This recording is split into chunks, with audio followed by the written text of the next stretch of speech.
মির্জা গালিব স্ট্রিটের যমুনা ব্যাংকোয়েট, এই যমুনা ব্যাংকোয়েটকে নোটিশ দিল প্রশাসন। বন্ধ রাখার কথা বলা হলেও খোলা হয়ে রয়েছে। অনুষ্ঠান বা মিটিংয়ের জন্য ভাড়া দেওয়া হয়, থাকার ব্যবস্থা নেই, তবে রান্নার ব্যবস্থা আছে।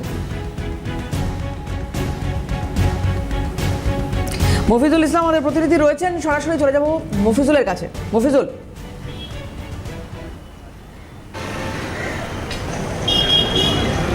কিন্তু অন্যান্য দেখো, যমুনা ব্যাংকোয়েট বহু পরিচিত একটা ব্যাংকোয়েট। এই যমুনা ব্যাংকোয়েট হওয়ার আগে প্রায় 20 থেকে 25 বছর আগে এটা যমুনা সিনেমা ছিল, এখানে একটা সিনেমা হল ছিল।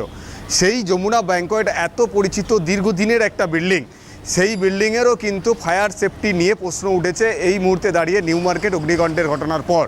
তো যমুনা ব্যাংকোয়েট একটা এত বড় মাপের একটা পরিচিত একটা ব্যাংকোয়েট হল, সেখানে একাধিক বড় বড় অনুষ্ঠান হয়, সেখানে বিভিন্ন ধরনের মিটিং হয়, বড় বড় কোম্পানি সেখানে গিয়ে মিটিং করে, সেখানে খাওয়া দাওয়ার ব্যবস্থা রয়েছে, হয়তো লজিং ব্যবস্থা নেই ঠিকই, কিন্তু ফুডিং এবং মিটিং, আলোচনা এবং অনুষ্ঠান সব কিছুর জন্যই কিন্তু এই ব্যাংকোয়েট অত্যন্ত বিখ্যাত।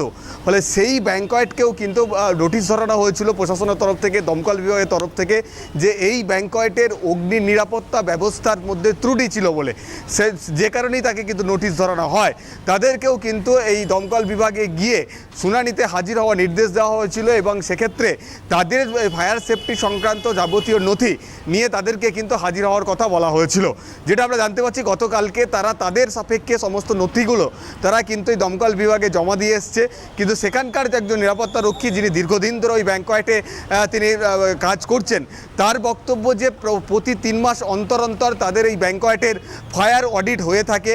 ফলে ফায়ার সংক্রান্ত যে অভিযোগ এই ব্যাংকোয়েটের বিরুদ্ধে করা হচ্ছে, সেই অভিযোগ একেবারেই সত্য নয়। তাদের সমস্ত নথিপত্র যথাযথ রয়েছে, সেটা কিন্তু তারা প্রশাসনের কাছে দিয়েছেন। ফলে এই ব্যাংকোয়েটকে নোটিশ ধরানো হলেও সেটা বন্ধ করার কোনো নির্দেশ কিন্তু প্রশাসনের তরফ থেকে দেওয়া হয়নি। যে কারণে আজকেও কিন্তু সেখানে একটা মিটিং রয়েছে, যেখানে একটি সংস্থা মিটিং করার জন্য সেই হল ভাড়া নিয়েছেন। সেখানে আমরা দেখতে পাচ্ছি একের পর এক মিটিং করতে আসা মানুষজন তারা কিন্তু প্রবেশ করছেন। সেখানে খাওয়া দাওয়ার জন্য সেই ব্যাংকোয়েটে যেমন প্রতিনিয়ত রান্নাবান্না হয়, সেই সব কাজকর্মও চলবে।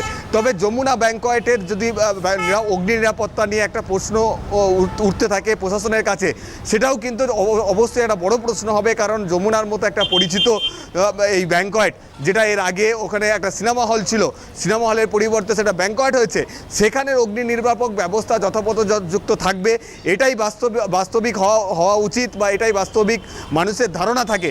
কিন্তু সেখানকার অগ্নি নিরাপত্তা ব্যবস্থা নিয়ে যখন প্রশাসনেরই প্রশ্ন উঠেছে, স্বাভাবিকভাবেই এই চত্বরে এই ধরনের বড় বড় বহুল পরিচিত হোটেল বা এই ব্যাংকোয়েটগুলোতে মানুষের নিরাপত্তা নিয়ে স্বাভাবিকভাবেই প্রশ্ন থেকে যায়। দেবারতী, ধন্যবাদ মফিজুল। কথা বলছিলাম, মফিজুল ইসলাম ছিলেন সরাসরি।